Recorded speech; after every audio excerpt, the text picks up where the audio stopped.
All right, Gospel according to John. This is week 5, and I'm calling it The Final Week Begins. But of course, it's not really final. You know, I learned in a business setting that whenever you create a document and you put final on it, that means everybody edit this file, and then it's not final anymore. So you just don't name one final. So it's not really the final week.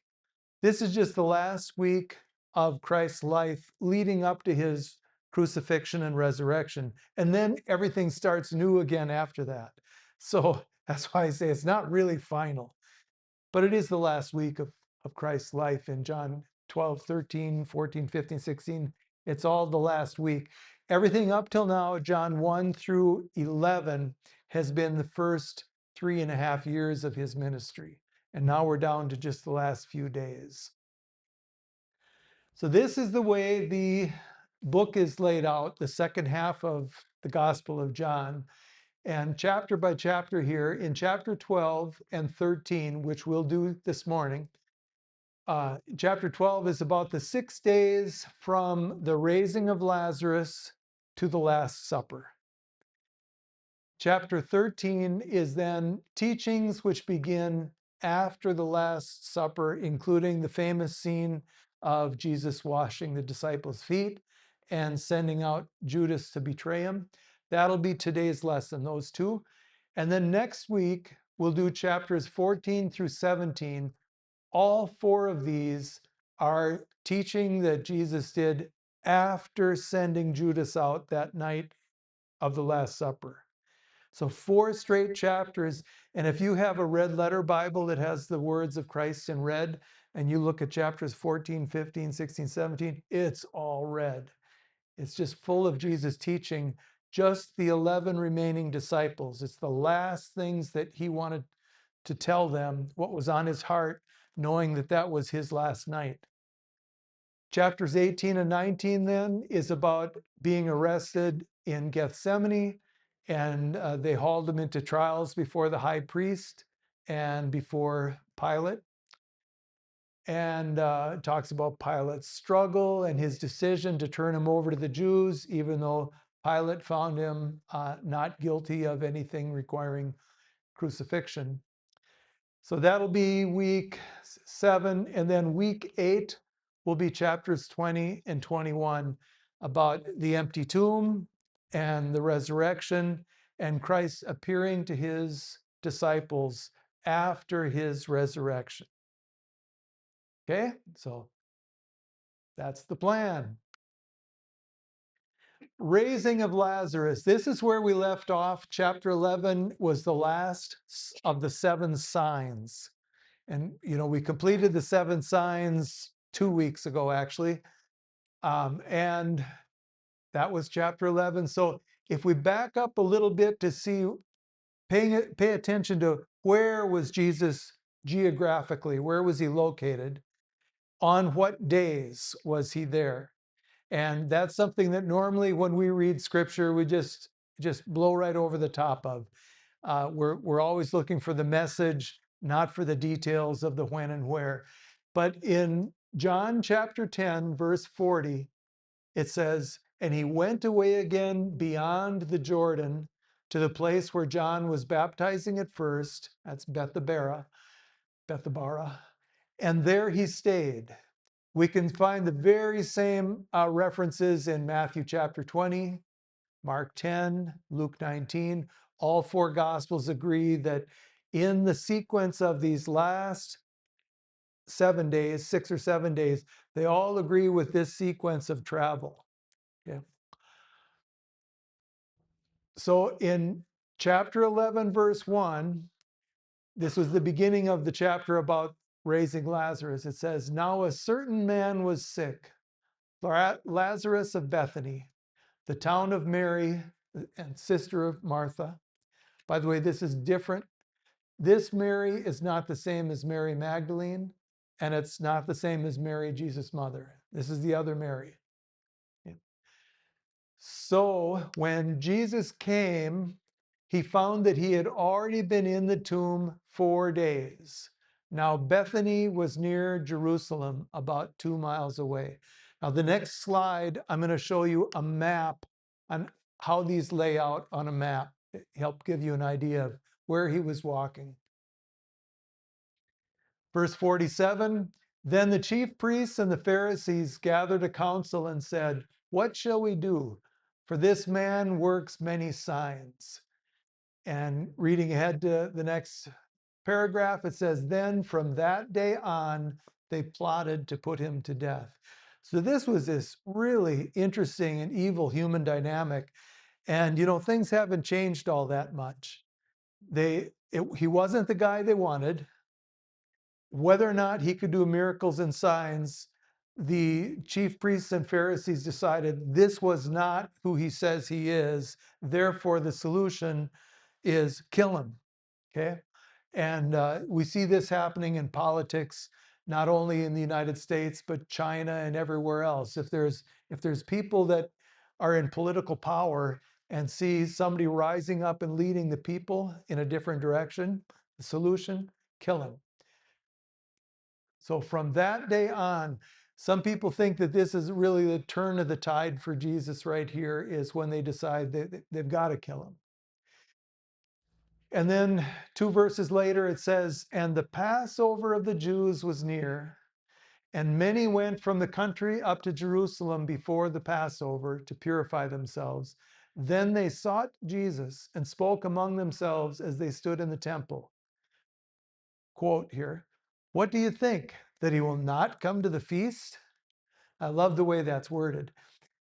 So, as we've talked about so many times, Passover was one of the 3 feasts when all the men of Israel, all able bodied men, were supposed to come to Jerusalem. So, Jerusalem would get flooded with people from all over Israel. And in fact, even further away, Jews that were living in the areas of Greece or Syria or Egypt, the Jews would all come back to Jerusalem if they could for Passover. And they know that because the Torah requires this in Leviticus, God commanded that they all come to Jerusalem for this. They know Jesus is going to come. And so they're waiting for him. A, because he's a spectacle to see.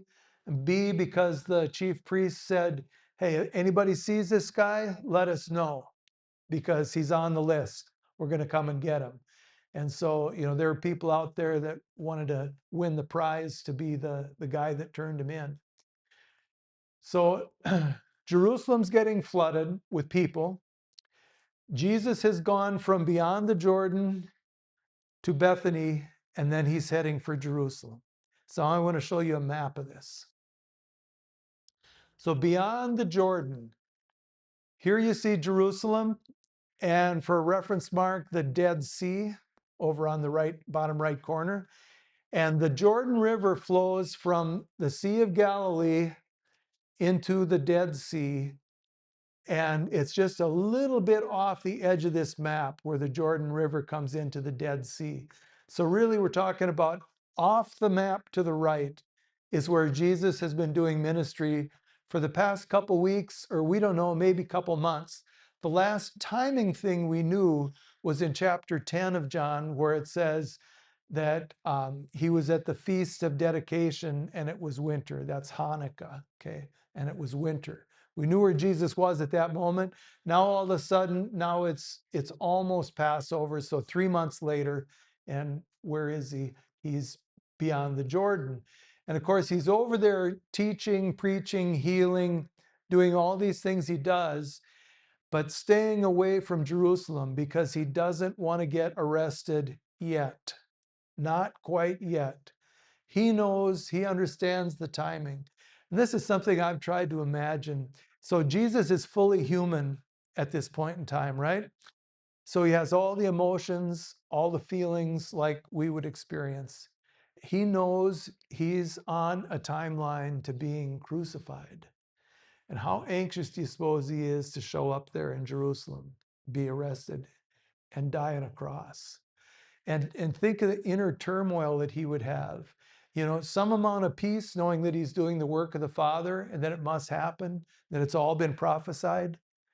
But then the conflict with, do I really, Father, do I need to go through with this? So he's over here beyond the Jordan. But then at the beginning of the Lazarus thing, he comes to Jericho. And again, all four gospels say that he went from the land of, uh, east of the Jordan, he came into Jericho. Now the Jordan River flows through a valley that's so deep, it's 800 feet below sea level, if you can imagine that. Isn't that weird geographically? How could it be that it hasn't been filled up with seawater? But there's no route today of water to flow from Mediterranean or anywhere else to get into the Dead Sea. It just all ends there, and it's evaporation. That's why it's so full of salt in the Dead Sea. That's why it's dead. Okay, so he's in Jericho. Now, to get from Jericho to where Lazarus is, and remember, Mary and Martha called for Jesus to come. And they said, our brother Lazarus is dying, and they wanted Jesus to come and heal him. But he waited, knowing the timing. Okay, so he waited.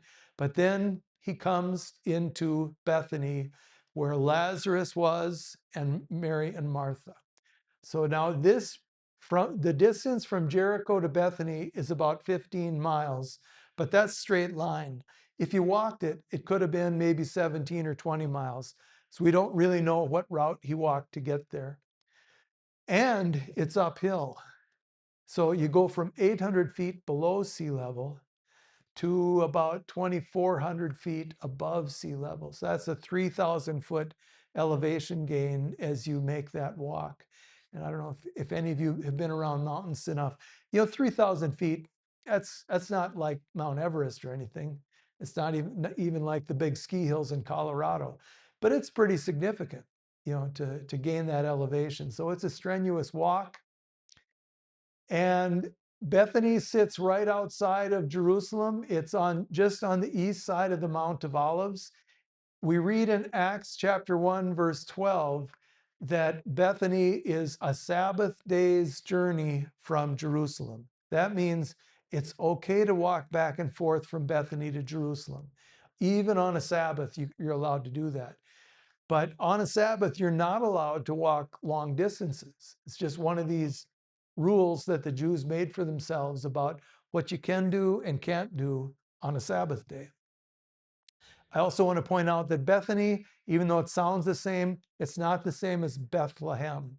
Bethlehem is separate. So Bethlehem is down here about 5 miles south of Jerusalem, and Bethany is just about 2 miles on the east side. So keep this in mind now for the next couple slides about beyond the Jordan to Jericho, Jericho to Bethany, Bethany to Jerusalem. So in 12:1, we start with Jesus. It says, it doesn't say this there, but we know this already. In the weeks before the crucifixion, Jesus was doing his ministry beyond the Jordan to avoid being arrested, and there was a crowd following him like flies buzzing around your head. It's just people were with him, watching, listening, hearing his teaching. So he was knowing that he would come into Jerusalem for Passover to observe the Torah, and the people there, they were waiting for him because they knew he'd come. So when the time came, he moved into Jericho, which is now west of the Jordan. This is where in one of the other Gospels, well, Matthew for sure, but I don't know if it's how many of the other Gospels, where he sees Zacchaeus, a little tax collector man up in the tree, and he says, Zacchaeus, come down because I'm going to stay at your house. So that's at this point in time as he's coming into Jericho. Again, John chapter 10, verse 40. If you ever have time to read that and then read these verses in Matthew, Mark, and Luke, you'll see how the Gospels coordinate with each other, even though they include different details on other things. So John 12, verse 1, then 6 days before the Passover, Jesus came to Bethany, where Lazarus was, who had been dead, whom he had raised from the dead. There they made him a supper. And at that supper, Martha was serving. Remember, Mary got upset about that. And Martha was upset because Mary was listening to the teaching and Martha was doing all the work. But yet here's this guy who had been resurrected from the dead, sitting at the table to have dinner with Jesus. So, and in my translation that I like, the New King James, it's this word then. It's also in King James. It doesn't really mean after these things, then this happened. The little Greek words there are like starting out a sentence, maybe like I do sometimes, saying, so then, or, whatever. I mean, people say that, they don't really mean, I mean, they're just stalling for time to get a sentence started. And that's kind of like this is here. It's not meaning a sequential then. It's just a recap. John is giving us a recap saying, okay, therefore we know all this happened. We know that 6 days before the Passover that Jesus came to Bethany and raised Lazarus. A lot of your translations, anybody that's reading NIV, NLT, if that counts as a translation, a Christian Standard Bible, Revised Standard, they just skip that word altogether. Those Bibles just say 6 days before the Passover. But why does this matter? Why am I getting all worked up about this little sequence of events here and how it's worded? It's because John is giving us a timing clue that the other three Gospels don't give us. And it's really, really a helpful timing clue that we're going to look at here. 6 days before the Passover, Jesus walked from Jericho to Bethany. Okay. And that was that distance of, say, 15 to 20 miles, something like that, 6 days before Passover. Passover, as we know, if you've been in this class for a while, they can only be on a Monday, a Wednesday, a Friday, or a Saturday. Now, you might think of Passover, which to the Hebrew is the 14th day of the month of Nisan. Why couldn't it be all 7 days? Well, they don't want it to be on all 7 days. They manipulate their calendar by adding a day or taking away a day in their calendars just to make sure each year that even in the cycle of the moons, but Passover will only be on a Monday, a Wednesday, a Friday, or a Saturday. If Passover was on a Friday in this year that Jesus died, then 6 days before Friday is a Saturday. And you can count that backwards on your fingers and figure it out, okay? 6 days before Friday is a Saturday. If Passover was on a Wednesday that year, then 6 days before would be Thursday. Where are we going? Okay, so if Jesus was crucified on Friday, as the Good Friday tradition claims, believes, okay, then he would have had to walk from Jericho to Bethany on a Sabbath day, on Saturday. Okay. He's not going to do that. He's observing all the laws that he can, that are the Levitical laws, the Torah. Jesus is very observant. People are always trying to catch him doing something that the Torah doesn't allow. So he's not going to walk that distance on a Sabbath day. Which means, therefore, Jesus had to come to Bethany on Thursday, 6 days before the Wednesday Passover. Now, he couldn't come on Friday. That wouldn't be 6 days before a Passover in any year, because that would be 6 days before the following year or following week, Thursday. And there's no Passovers on Thursday. Okay, so see if this starts to fit together here. I know it's a little complicated, but really not when you start following it. So then, that's where I see that. So then, according to John 12, verse 1, in the year Christ was crucified, Passover would necessarily have to have been on a Wednesday, not a Friday. Okay, this is the clue that's only in John's gospel. Yes, Craig. Passover only be on Monday, Wednesday, Friday, Saturday. What's there? Yeah, so Craig's question, why can it only be on those 4 days? It has to do with the timing of the Hebrew calendar, including the whole year and the Day of Atonement. And there's certain days they didn't want to fall on the Sabbath Saturday. Now, Passover can fall on a Sabbath Saturday, but I think it's the Day of Atonement. They don't want that ever to be on Saturday. And so they adjust their calendar for the year with a day or two to tweak things just to keep all these feasts in order. And however that works out, and I've tried to figure it out by using the resources on Google about the Hebrew calendar, it's complicated. But in the end, there's only those 4 days that can be Passover.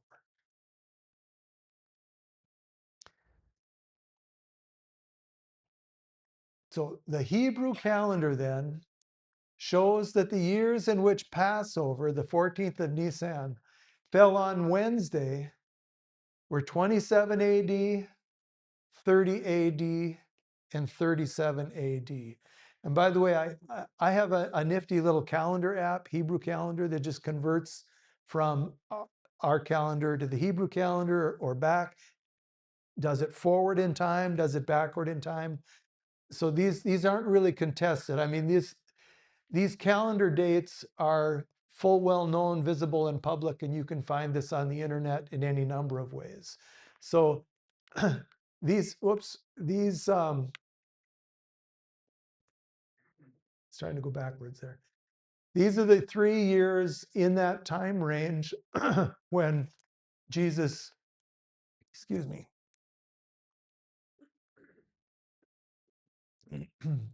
about the time when Jesus was old enough to be crucified. This is the time range, let's say between these 10 years. And these were the years when Passover was on a Wednesday. So there aren't very many people that believe that the crucifixion was as early as 27 AD.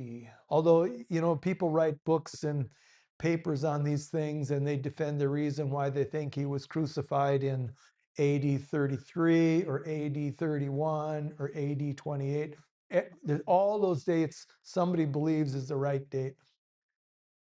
But nobody thinks it was as early as 27, and nobody thinks it was as late as 37. Like almost everybody, I think, would agree he was already crucified before 37 AD, sometime in there. But looking at those dates, then 30 AD becomes the most visible candidate to match John 12:1. If Jesus walked from Jericho to Bethany on a Thursday, not a Saturday, then it had to be in 30 AD. For Friday Passovers, those were in 33 AD and 36 AD. So if you're a Good Friday person, then chances are, odds are very high that you would believe that he was crucified in 33 AD. And there's a lot of that out there. First, half of all Christianity is the Catholic Church, and the Catholic Church teaches Good Friday. And people have been learning this, and this has been part of church tradition since, at least, I don't know, 3rd or 4th century. So there's a lot of people today, even that are completely different denominationally than Catholic, but all they've heard all their lives is Good Friday, Good Friday, Good Friday. We have Good Friday services in Moose Lake, Minnesota. And it's all because of believing that Jesus was crucified on Friday in 33 AD. So in our previous Sunday school series, we did a series on what are the signs we're supposed to be watching for at the end of the age, and what are the prophecies that point to those signs. We've found that at least several Bible prophecies independently indicate 2030 as a good candidate, a potential year for the return of Christ and the beginning of the new millennium, the 7,000 years. In Leviticus 26, there's a series of prophetic passages about 490 years. And if you don't return to me in 490 years, then you get another 490 years. All that was in Leviticus 26. That all ends in 2030.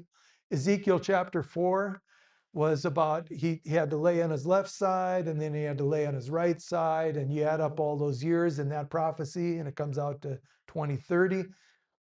Daniel chapter 12 in verse 11, he talks about the 1290 days.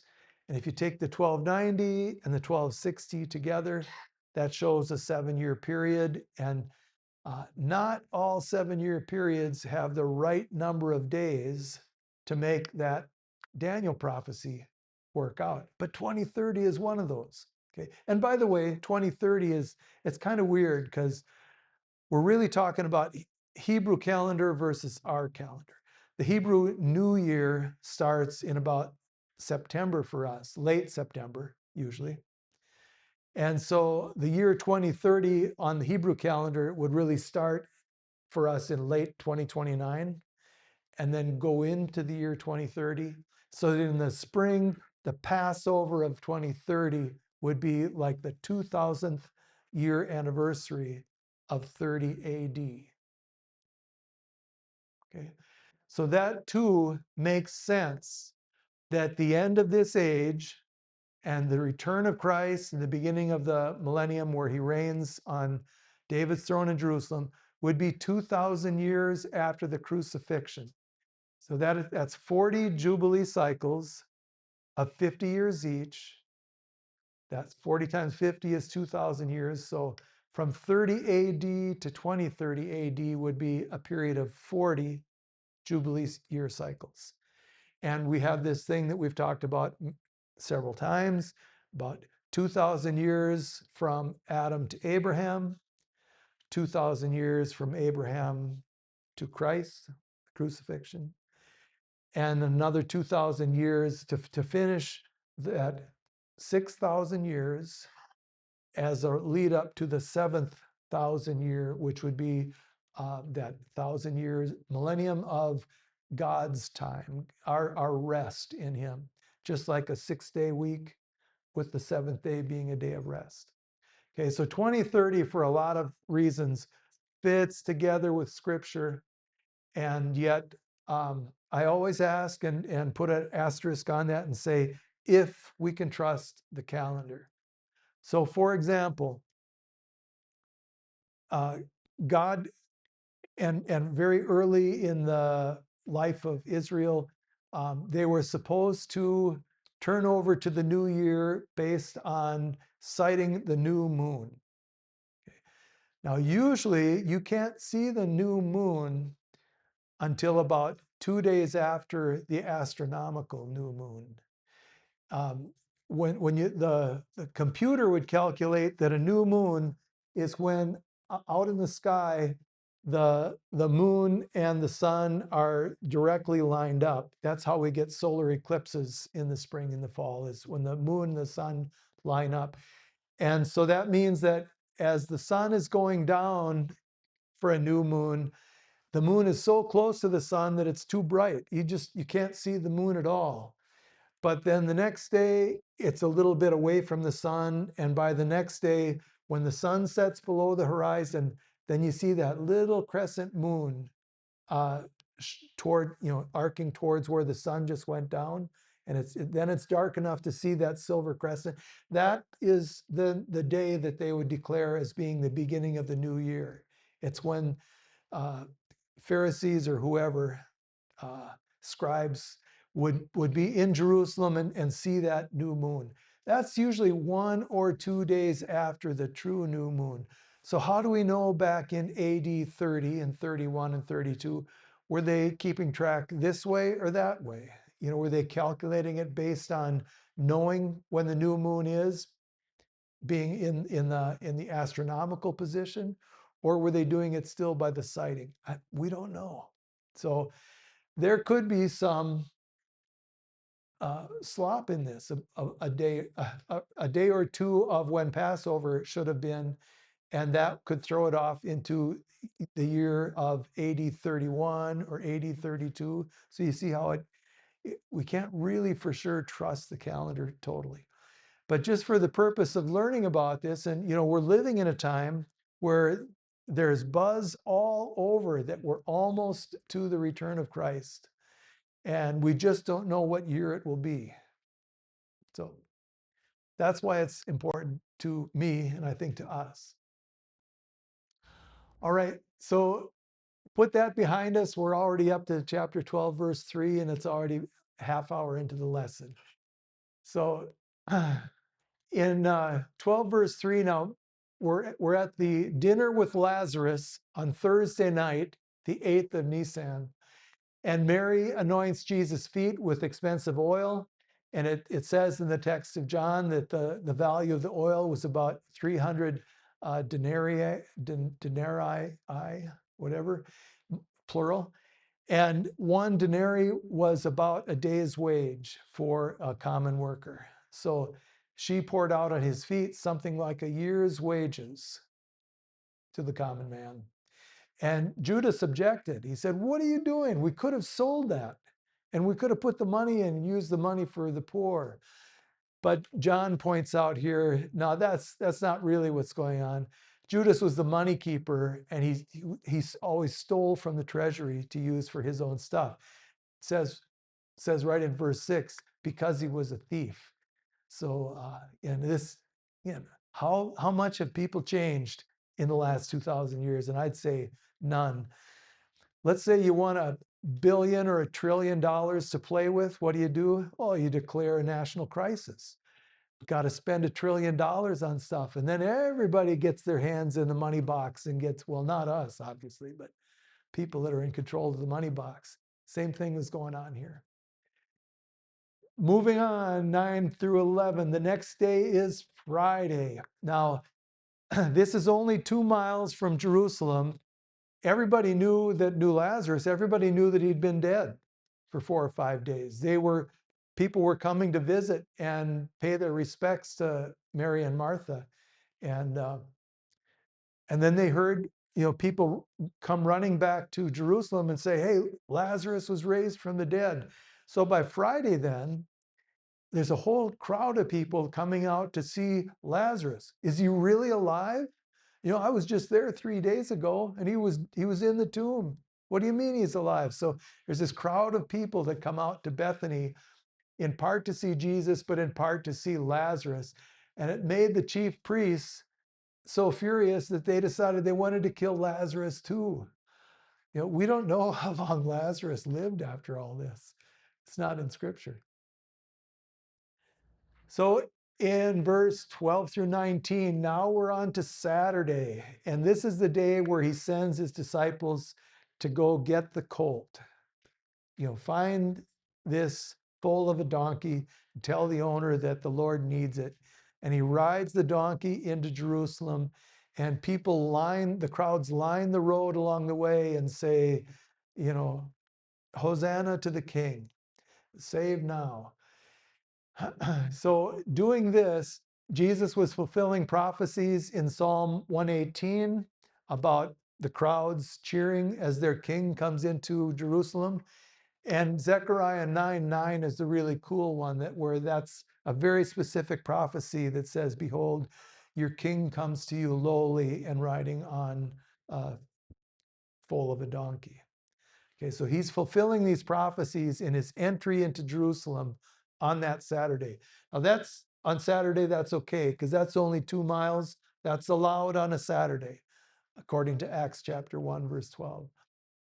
So here John reports in verse 16 that the disciples still didn't get what was happening. It's like they know it in their head, but they can't believe that this is really fulfilling prophecy, and they don't really understand why they're all following Jesus into Jerusalem for Passover when they know the Pharisees want to kill him, but they don't see the whole picture. I appreciate that so much about John, because remember now, when John is writing this gospel, he's probably a 90-year-old man by this time. This happened earlier in his young life.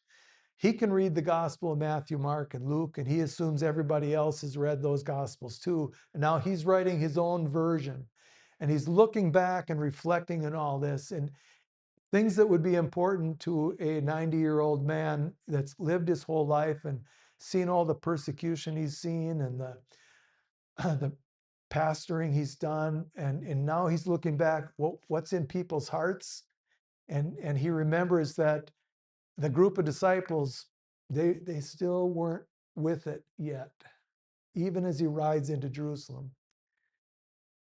Verses 20 to 36 are his teachings on that Saturday in Jerusalem. It says, then Jesus departed. That's in verse 36. So in that set of teaching, for one, Jesus compares himself to a grain of wheat, that he says, if the grain doesn't fall to the ground and die, it can't grow and produce a crop, a multiplication. Verse 28, there's a voice from heaven like thunder. You know, Jesus prays to the Father to glorify himself, and then this voice like thunder says, I have glorified myself and I will glorify myself again. And that's very similar. There's 3 times where this voice from heaven is heard over Jesus in his ministry. When he was baptized, and he said, behold, my son in whom I'm well pleased. That's in Matthew 3:17. And then in Matthew 17, verse 5, that's the transfiguration on the mountain where Jesus is there and they see him with Moses and Elijah. And the voice comes there again and says, behold, this is my son. So this is the 3rd time here that this voice comes. And then verses 35 and 36, Jesus is teaching once again about the contrast between the light and the darkness. And he wants people to believe in the light and be sons of the light. This, if you remember, this is the way John chapter 1 started out. He's saying Jesus, the word that became flesh, the word that was God, he was the light, and the light came into the world, and the darkness, tried to defeat him. Also, this reminds me, this be sons of the light reminds me of 1 Thessalonians chapter 5, where Paul is teaching the Thessalonians about Jesus coming as a thief when he returns, when the day of the Lord happens. But Jesus says to them, he says, you're not children of the darkness. He said, he'll come as a thief to the children of the darkness, but you are children of the light. And that's what Jesus is teaching here also. Then we have Sunday, Monday, and Tuesday. Well, John skips most of what happens on Sunday, Monday, and Tuesday. Just skips right over it. To know those things, you have to read Matthew, Mark, and Luke. And I'm not recommending this. Well, maybe I am. But when you read through Matthew, Mark, and Luke, in this time period, just to check off, this is Saturday, this is Sunday, this is Monday. And you can do it. It's easy enough to do. Just normally as we read, we don't do it. And the text of the scripture never says that. The text doesn't say, now it was Tuesday. Okay, but you can figure it out because it says, and then the next day this happened. Okay? So John's going to, what are we skipping? What is John skipping? Well, the story about the fig tree that was withered, and then the cleansing of the temple, which Jesus also did in his first year of ministry, public ministry. He does it again now. Paying taxes to Caesar. They tried to trick him into saying, should we pay his taxes to Caesar or not? And the Olivet Discourse, which was this lengthy 2-chapter thing in Matthew, 1 chapter in Mark, where Jesus is teaching them what the signs will be at his return. Okay, John skips all those. So he goes straight to Tuesday evening, and it starts out that he points out the balance of chapter 12 here to the end. He's pointing out that the disbelief in who Jesus is fulfillment of 2 prophecies in Isaiah. First, Isaiah 53, verse 1. These are quoted in John. Who has believed that the arm of the Lord has been revealed? In other words, he was revealed and people didn't believe it. Also, Isaiah chapter 6, verse 10. This is probably the more familiar one where he's talking about God is sending Isaiah to tell the people that they're blind and they're not going to see because of their rejection.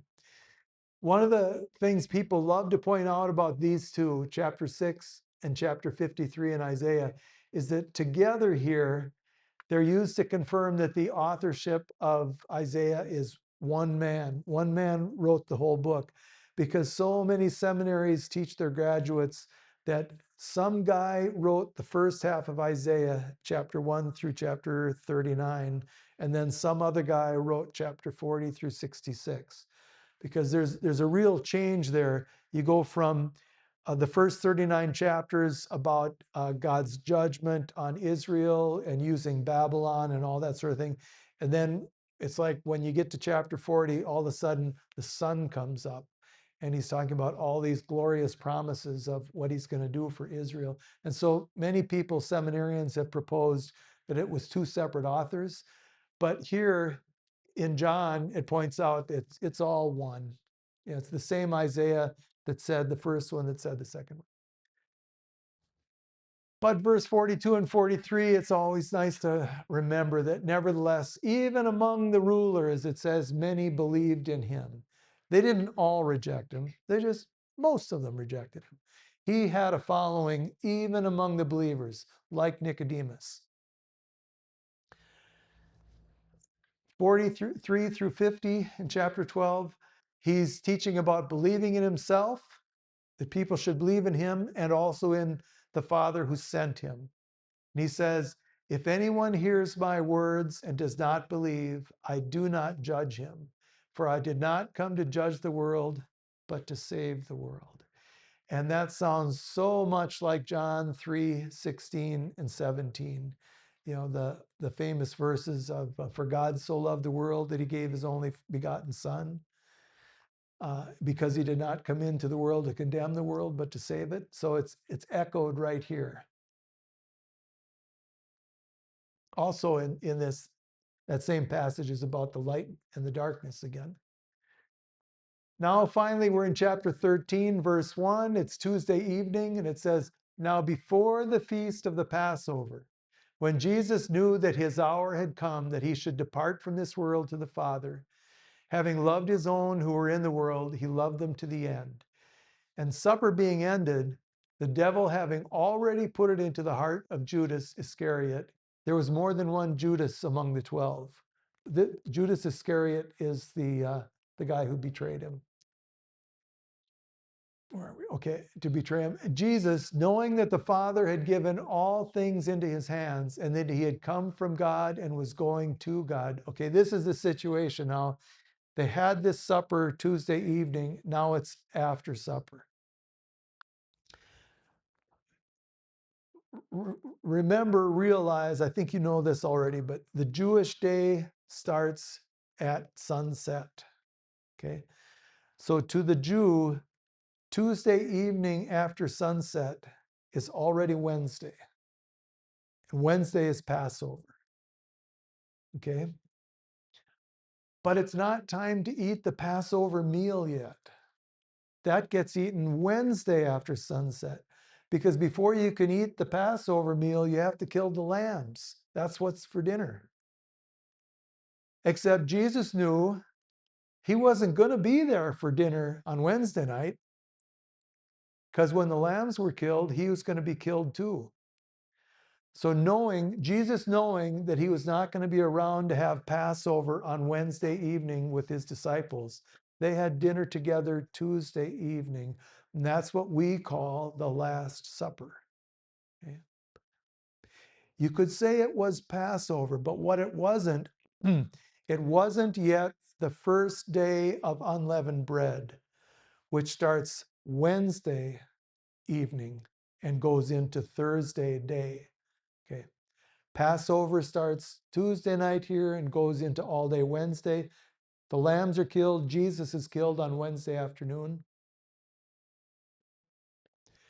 This gets confusing because in some of the other gospels, like particular here, I show Luke 22, Jesus says, let's have the Passover. And one of the disciples says, well, where do you want to eat the Passover? And now right away, people are getting confused. Oh, wait a minute. So they're having Passover. So it must already be Friday. So it's just, it's a whole set of confusion about what day was Passover. But let's keep in mind, the 14th of Nisan, which is when you're supposed to kill the lamb at twilight, according to Exodus chapter 12. Okay, that's going to be from Tuesday at sunset to Wednesday at sunset. That's Passover day. So now it's after supper on Tuesday evening, and he begins with, he got up from the supper table, wraps a towel around himself, and then he commences to washing his disciples' feet. And of course, the towel that he wrapped around himself was so he'd have it handy to dry their feet. And this was a big thing and something that they didn't even force, even slaves weren't required to wash their master's feet. I mean, this is considered to be really a lowly manual thing, okay? What was Jesus really trying to teach them in this? And I'd say, try this at Bible study sometime and you'll figure it out real quick. Because when one of your friends comes with a bucket of water and a towel and wants to wash your feet in that bucket of water, you're going to say, oh no, I get it, but you're not washing my feet. That's just such a natural reaction. And it's about our pride and our ego saying, I'm not going to let you wash my feet. But try it sometime.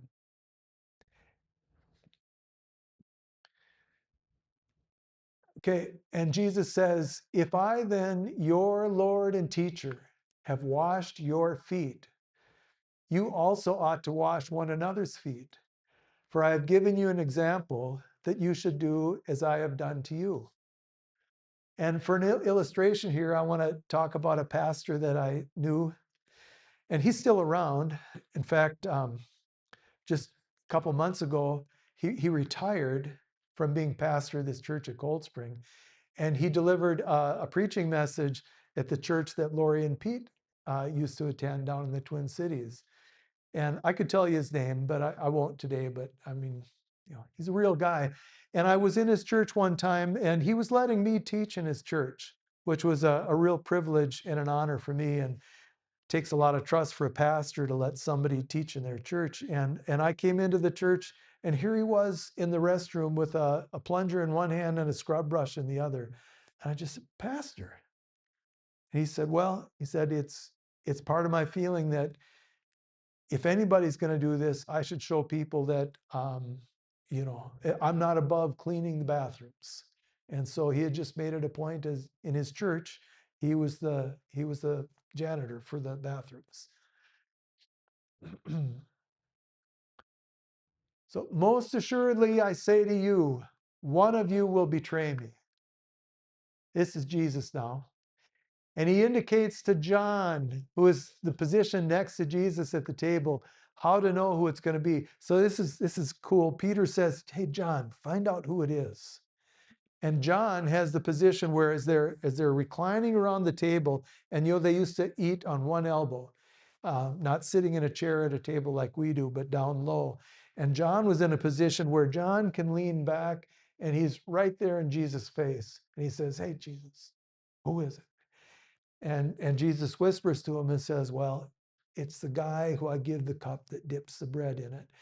And so that happens then right in this passage. Judas does that, and then Jesus turns to Judas and says to him, what you have to do, go do it quickly. And Judas grabbed the money box and left. And the disciples figured that maybe he was going to buy food or something, that Jesus had sent him on a mission. But Jesus knew that Judas was going to betray him. In verse 30 there it says, he went out immediately and it was night. Look at this little thing. And it was night. So really it was. I mean, by this time it was night. It was dark outside. But this is also a prophetic way of saying that this is when the darkness takes over. The darkness is operating. Judas is going out to turn Jesus into the Pharisees. This is darkness. Now with Judas gone, Jesus is teaching only the 11 that are left. Okay? So there's still after supper on this same evening, Tuesday evening. So after Judas went out, Jesus said, "Now the Son of Man is glorified, and God is glorified in him. If God is glorified in him, God will also glorify him in himself and glorify him immediately." Well, that sounds all very repetitive, but what I want to point out is the word immediately. In other words, what Jesus is saying, what's about to happen, God is now going to glorify his Son. Jesus doesn't have to wait for the resurrection to be glorified. He doesn't have to wait until he becomes king and rules in Jerusalem. He's glorified immediately in the eyes of the Father. Then he says to his 11 disciples, he said, "A new commandment I give to you, that you love one another as I have loved you, that you also love one another. By this, all will know that you are my disciples, if you have love for one another." Again, remember, this is Jesus teaching his core group of people the very last things that Jesus wants to say before he knows he's going to end up being arrested and crucified. And this was very important to Jesus. And, this is Pastor John. This is John showing you the heart of Jesus. Simon Peter said to him, "Lord, where are you going?" And Jesus answered him, "Where I'm going, you cannot follow me now, but you shall follow me afterward." And actually, it's believed that 10 of these 11 disciples were all martyred before their life was over naturally, including Peter. And Peter said to him, "Lord, why can I not follow you now? I will lay down my life for your sake." And Jesus answered him, Will you lay down your life for my sake? Most assuredly, I say to you, the rooster shall not crow till you have denied me 3 times." And we'll see that when we get to chapter 18. So for next week, if you want to read ahead, we're going to do chapter 14, 15, 16, and 17. And that's all teaching that happens that night after the supper. Okay, it's the great Last Supper discourse, if you want to make up a name for it. All right, thank you for coming.